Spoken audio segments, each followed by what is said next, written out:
چون امتعه و اقمشه دکانها و مغازه ها و دبدبه و تنتنه پاشایان و افندیان استانبول را با آن خدم و حشم و اسب و عرابه و زیب و زینت دیدم، باد غرور ایرانیم فروکش کرده. آهسته با خودم گفتم ما کجا و اینان کجا؟ اگر اینجا جاست پس ایران کجاست؟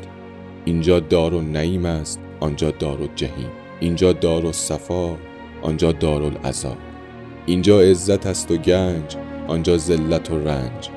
اینجا سلطنت است و نظافت، آنجا درویش و کثافت.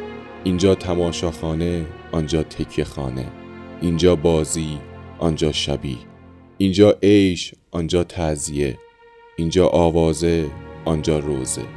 خوشگذرانی و عیش و نوش ترکان با آن عزاداری شبانه روز ایرانیان را به خاطر آورده، بر بخت بد گریستم.